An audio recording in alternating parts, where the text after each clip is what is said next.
All right, guys, today's a pretty exciting day. We're going to be putting the motor in, and everything's like pretty much done. I'll spin you around here and give you a look. If you guys watched in the previous videos, we have a couple build videos showing exactly how to put this thing together, and I do have another video coming out at the end of this week. I did get a billet drain plug right here, so you guys don't have to be mad at me. And I also went ahead and did a leak down test. You can see I have the exhaust plug in, and I also have a plug back here with a little valve so it can pump it up, and of course the spark plug to keep it nice and airtight. I did have a little bit of a leak coming from right here. This is a little breather for the power valve, and it was leaking. I'm like, dude, where's it coming from? But that's where it was coming from, so I just had to cap that off and plug it, and it held 7 pounds really nicely. So this thing is good to go. We're ready to put it on. So there's not much to it. Got my stainless steel hardware right here. Got my motor mounts. Everything is powder coated up really nicely. I'm not sure if we're going to be able to use this motor mount.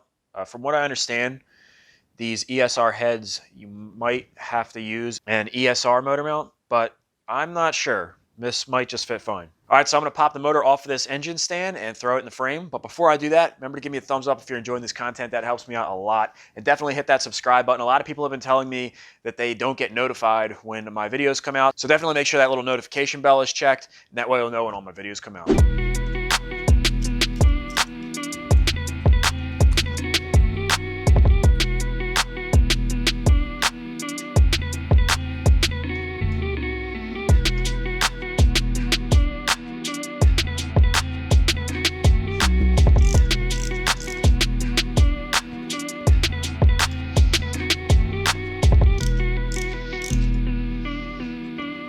Before I put the motor in, I like to set up a jack with a block of wood on top, so that way you can set the motor in the frame and you don't have to hit the frame rails or anything. Set it on this block of wood, and then you can control the height with the jack and get your holes lined up for your motor mounts. Once you get one in, you're usually good to go. Now sometimes if it's a really heavy engine, I'll throw a towel in here and then lay the motor on the towel, try to get one of the motor mounts in, and then slide the towel out. That just prevents me from nicking anything. But this 250R motor is pretty light, so I think this time around I'm going to be okay. Before we put the motor in, I want to prepare our stainless steel bolts by putting just a little bit of anti-seize on them.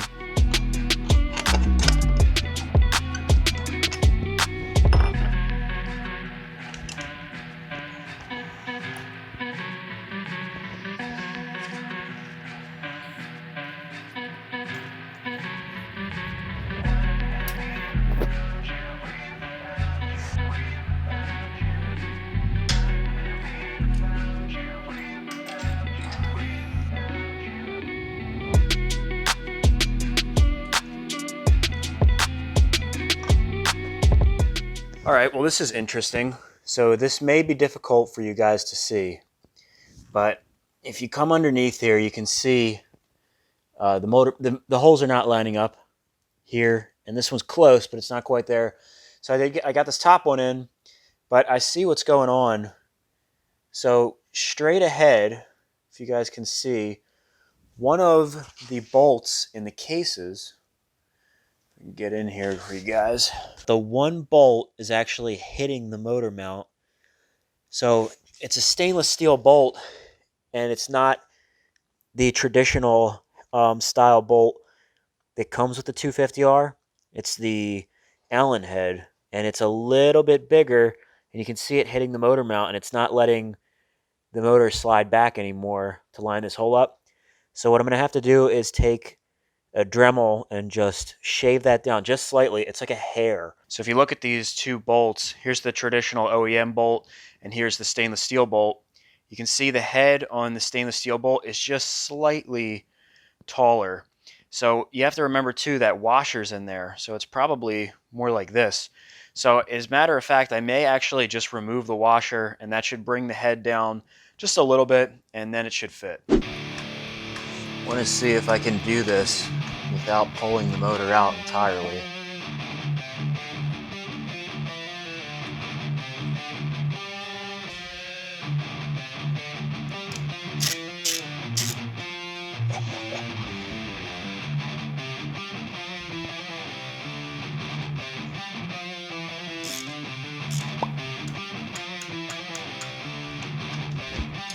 All right, let's see if this fits in now.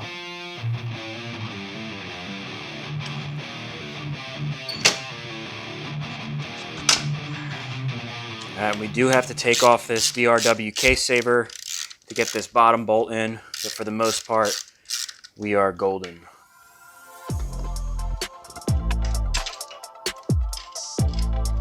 And I'll hold off on putting this back on until we tighten up those bolts. All right, now I'm gonna get my motor mounts in place. Before I tighten any of them down, I like to get them all in place. And you'll notice that I'm mounting these on the inside of the frame because I'm pretty sure you could mistakenly put them on the outside as well. Well, it looks like this OEM motor mount is gonna work. So I'm going to use blue Loctite on these because we're not using Nylox.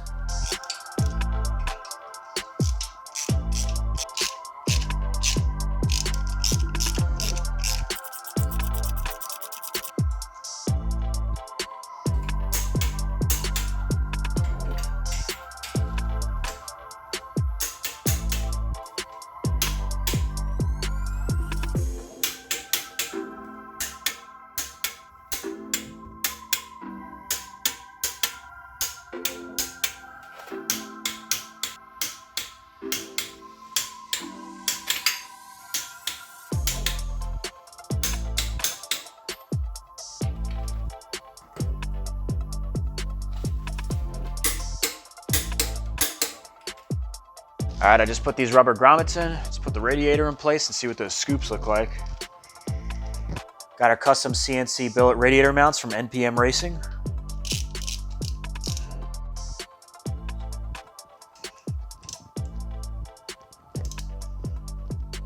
All right, it's time to add to the level of badassery on this quad. Let's put on this custom radiator guard. It was made custom by Shellvest.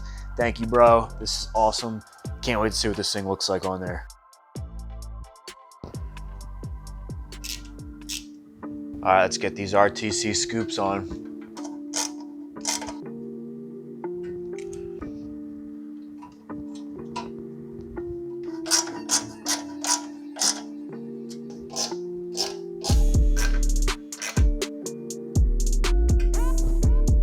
Holy shit, man. That thing looks like something out of a movie, man. Like, I don't even know, dude. The thing looks mean. Look how wide those scoops are, man. Kind of looks sick, dude. It looks like two eyes right here. Really has a pretty cool look to it. Definitely unique. And I really like the way the flag is kind of like set back in there. It's not too hidden. It'll be interesting to see what it looks like with the plastics on there. Damn, that looks sick. Get a good look at it from the back. That really does look trick. All right, I'm just gonna start putting things together here. See if we can get our carburetor set up, fixed up here. I'm not 100% sure how this ESR airbox eliminator setup is supposed to go, but I'm sure I can figure it out. I'm gonna be running an open airbox with the ESR paper style, kind of like K&N style filter, and I did put K&N lube on it, the filter oil, and we're going to be running an outerwear. So I know that's not the best level of protection, but it is going to give us good performance. I get controversial views on, you know, what kind of filter to run. Some people like the unis, other people say paper style is the way to go. A lot of controversy in that. So this is the way we're going to run it for now. And I'm starting my jets off with a 185 main and a 50 pilot, and I have the needle clip on the middle. And it looks like we've got this intake tube adapter thing.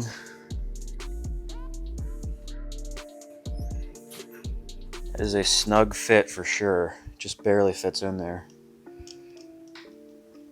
And we got this intake adapter. It bolts up to the frame.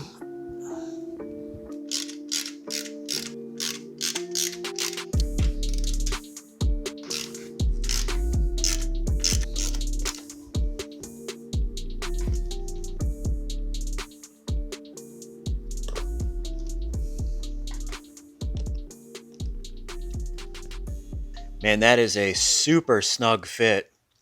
You can see that middle tube rubs up against the shock and the frame, but there's no moving components up there. If you put the shock up and down, I don't think if there's very little, if any, pivot at the top. So I guess that's the way that it's designed to be. It's very tight. I mean, it's super solid. So it looks really trick. That's for sure.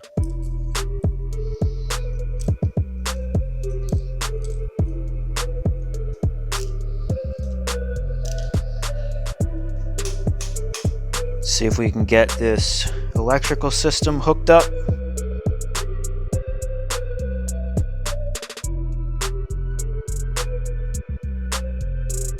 Okay guys, so flash forward a bit here. I've been doing all kinds of wiring. So if you watched the last video, this is the point we were at. I stopped and made kind of like a little abbreviation video kind of showing my progress and stuff because I went away for a few days and it's actually been like a week. So this is all wired up. This is the Hpi Ignition.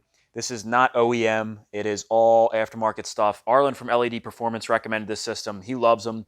It's supposed to be comparable with the CR250 Ignition, at least performance-wise, and new parts are available for it. So you don't have to worry about not being able to get parts because the CR250 Ignitions are starting to become scarce.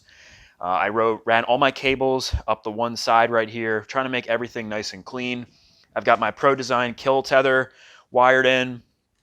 That works nicely, and it's also wired into the traditional kill switch. I tested them both. They both work. And I did, I was moving these things all around. I have the HPI up here, sanded down the frame for good ground contact. I've got the CDI up in the front, trying to keep that away from heat. I did originally have it mounted here, and then I thought it would be a little bit better to put it back here.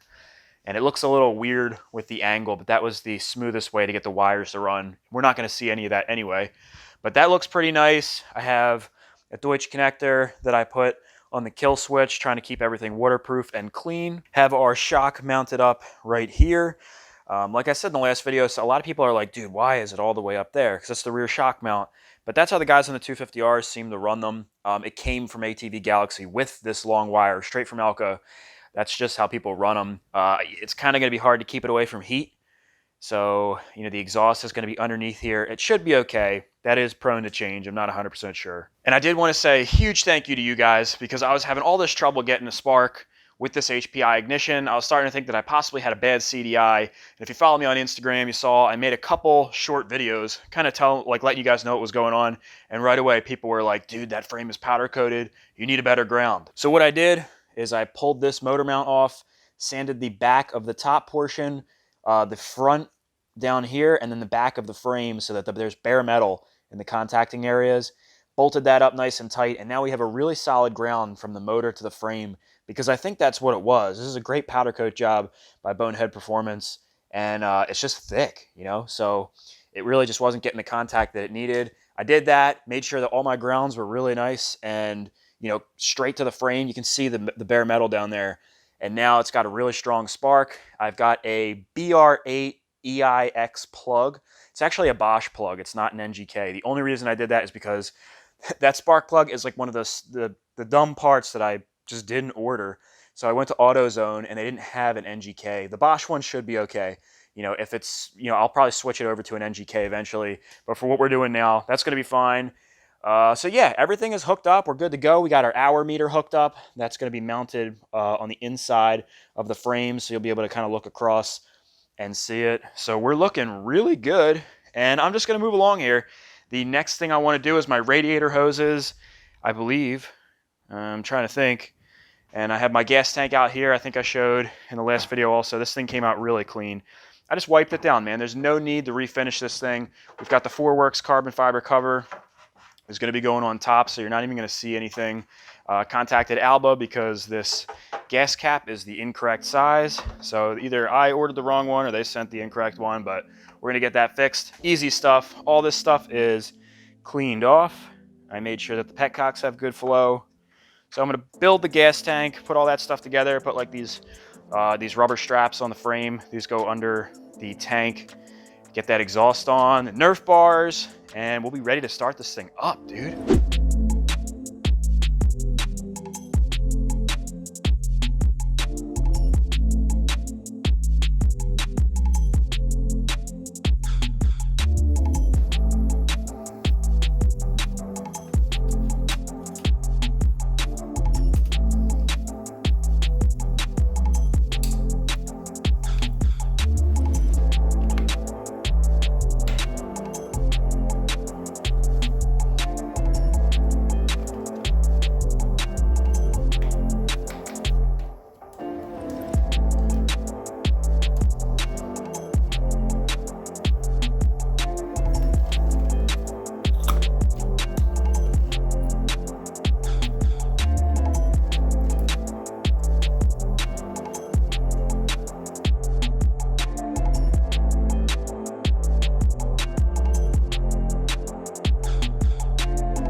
All right, guys, so I have 3 problems right here I got to deal with.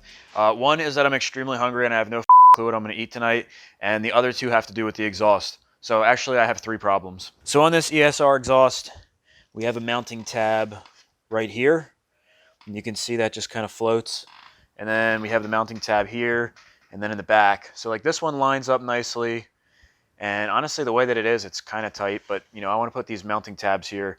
Now I do have exhaust mounts for these, but they just don't fit. Nothing's lining up.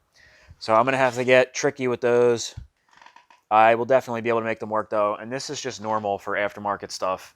Usually just does not fit perfectly, so we'll make that work. And the other thing is, I got confirmation, at least I think, that this ESR tag was put in the wrong spot. So it's supposed to go here. I was considering maybe leaving it at the top because it's kind of unique. And I mean, you can still see it. It's not like it's in the back. You know, when you're standing up and looking down, it kind of looks all right, but I do think it would look way better here. So I'm going to drill these rivets out and relocate it here. Hopefully the nickel plating behind this plate is nice and shiny. If not, I'm not really sure what I'm going to do. We'll see if maybe we can polish it. I don't know. So let me drill these things out. We'll see what that looks like. That's the first thing I'm going to do because I want to pull the exhaust back off and shake out the drilling remnants after I, you know, drill these rivets out and drill the new holes.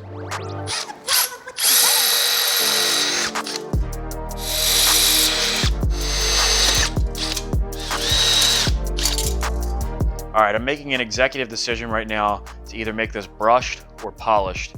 The finish has little scratches on it, and I don't like that. So I can take the soft wire wheel, and that'll probably come right off. It'll be like a brushed look. I'll see what that looks like. And then if I don't like that, I will polish it so that it matches the pipe, but you'll still be able to see that it's ESR, because I definitely want to represent the company.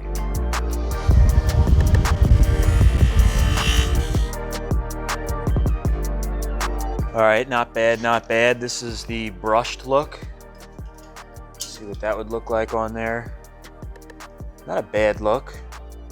A little bit of contrast, but I don't know. I think I'm gonna polish this.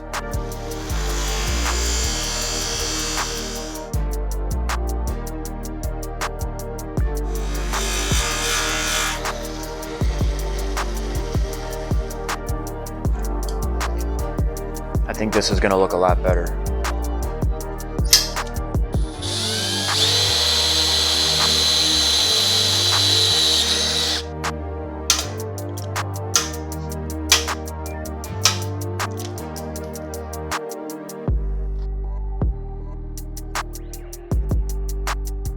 All right, so you guys are going to have to let me know in the comment section below if I made a good call here. One, relocating this thing. You can see where it was. There's really no trace of it other than the rivets, but you can't even see like the outline or anything where it used to be. And 2, if it was a good call, getting rid of the black and the red color on there and kind of semi-polishing this so that it blends in with the pipe. I mean, you can clearly tell, because this is an actual nickel coating, which has like a different, you can kind of see the like whitish tint, I guess you would say, on that ESR logo. But I think it looks way better, personally. And I still get people asking me what exhaust this is and why I'm not running an LED exhaust. Like literally, people DM me and they're like, "Oh, what are you doing with your life if you're not running an LED? You're an idiot. This guy's an idiot." But the reason that I'm running the ESR is for a couple reasons. One, because the motor setup was based around, you know, a lot of my own research, but also talking with Eddie Sanders. That guy has been doing this shit for decades. He knows what he's talking about. This is the pipe that he sent with this setup. It is ported specifically for this pipe. So this setup should run really well. I've got people sending me DMs saying, "Dude, I've run that pipe before and it just fried my top ends. You don't want to run that pipe. It's a piece of junk." That's not always true, man. Every motor is different, and you know, this pipe might not be good for certain motors, but for this motor, I think it's going to be great. Now, we may do an LED pipe in the future. I know I mentioned that. I've talked with Arlen over at LED Performance about possibly making a custom pipe for this. It would look really cool with the raw finish, especially with the color scheme on this build. I know a lot of you guys want to see that, and you know, I'm not opposed to trying different pipes, but it'll be cool to have a contrast anyway. So this is the pipe we're going to run. All right, so I'm going to pull that exhaust off so I can shake out the remnants that are in the pipe from drilling it. And one other thing I want to do while I have that pipe off is I got this thing here. It's by Motion Pro, made by Motion Pro, and basically you can put any hand wrench in here, in your torque wrench, so that I can torque these front cylinder bolts. This was totally recommended by you guys. People were sending me the part number for this freaking thing. So I bought one immediately because you're right. You know, the amount of money that I'm putting into this thing, the last thing we want to do is not have these front bolts torqued. They were torqued enough. I'll show you right now.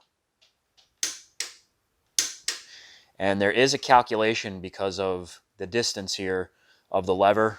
But if you go to motionpro.com, they do have a chart so that you can figure out exactly how much torque you're putting on these things. So I figure I will get the other side once I take this pipe off. All right, guys, so flash forward yet again. I have our exhaust all mounted up. I pulled the expansion chamber off, emptied out all the garbage that was in there. This back mount, I had to, you can see it's the shape of the tab on this silencer is like a little oblong. I had to shave the one side, and now it matches up perfectly. And then up under here, you can see same thing. Well, I didn't have to shave this, but I had to make a spacer to fit behind the mount. You can see it back there. If I come around the other side, you can probably see it a little bit better.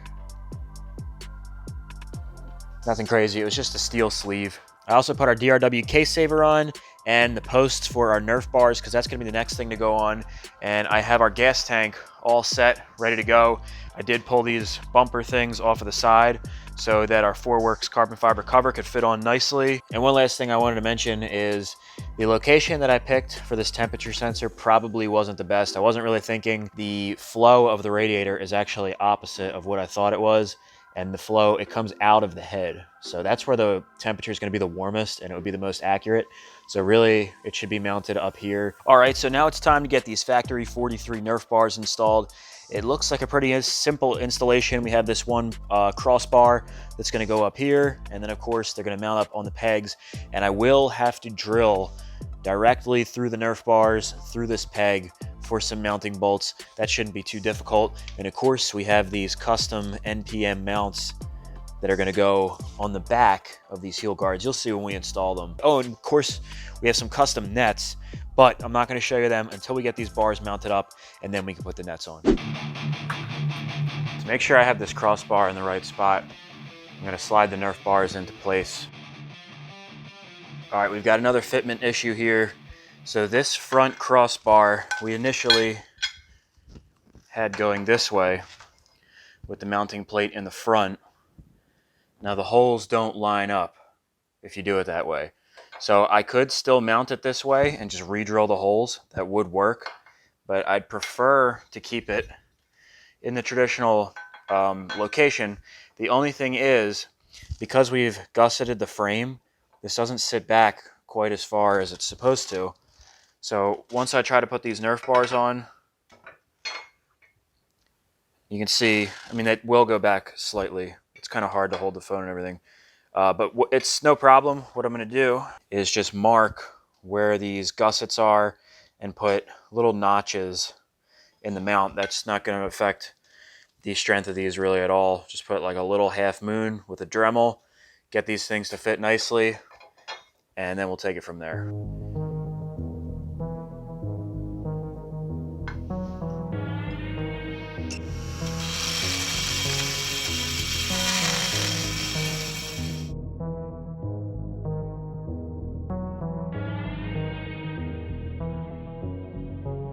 Alright, so I had to do quite a bit of modification to this. You can see I tapered the underside to go with the welds around that gusset, and also this top plate. I had to put a small notch in it to fit around, but it's going to fit. I already tried mocking it up. It does fit.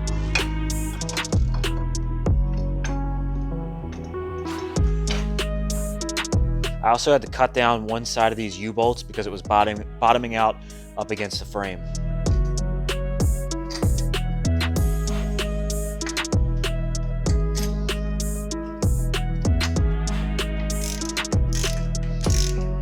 Now this is important before we bolt this stuff down. Put a little bit of anti-seize on all of our posts, because this way the Nerf bars won't get seized.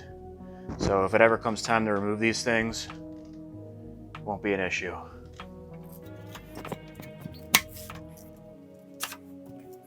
All right, let's get these heel guards on. Same thing as with the peg mounts.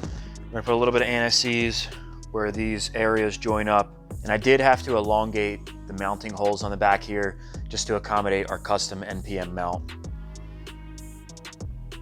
We've got this big bolt that goes in the back here. Factory 43 actually recommends that you use red Loctite on this. I think that's a little excessive though, so I'm gonna go with blue Loctite. Let's see if we can get this mount to line up.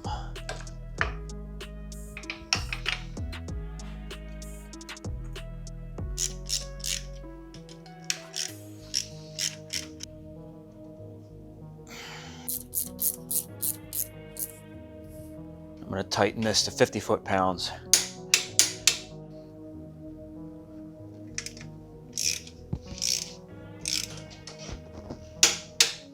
Man, this thing is really coming together. These are some trick-looking Nerf bars by Factory 43. And I'll tell you what, these custom mounting blocks by NPM are a hell of a lot better than U-bolts in the back. That gives it a really clean and professional look. All right, now our Nerfs are in place, so we can drill this hole right through the peg and the Nerf bars to make everything really solid.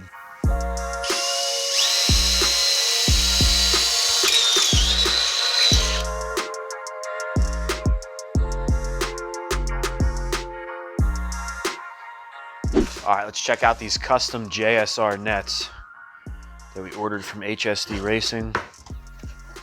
Oh man.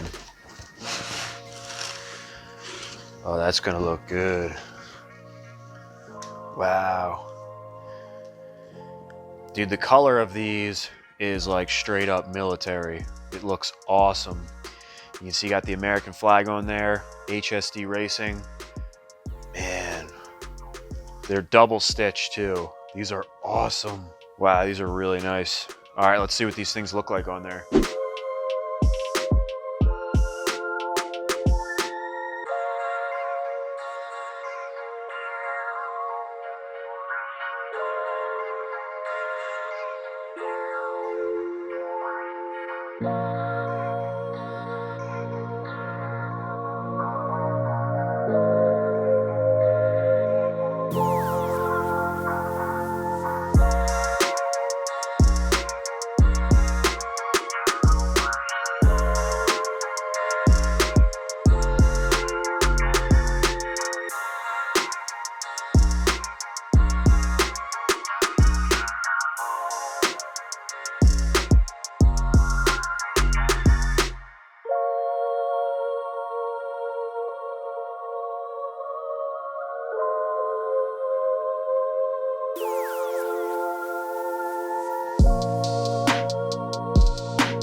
All right, guys, thank you for watching. I know some of you are going to be really pissed that you didn't get to hear the quad run in this video, but that will be in the next video, so just hang tight, guys. Remember to give me that thumbs up if you enjoyed this content. That helps me out a lot. And also remember to comment on this video, share this video, and make sure to subscribe and hit that notification bell so you know whenever I go live or when I post a new video. All right, guys, rock on. Peace out.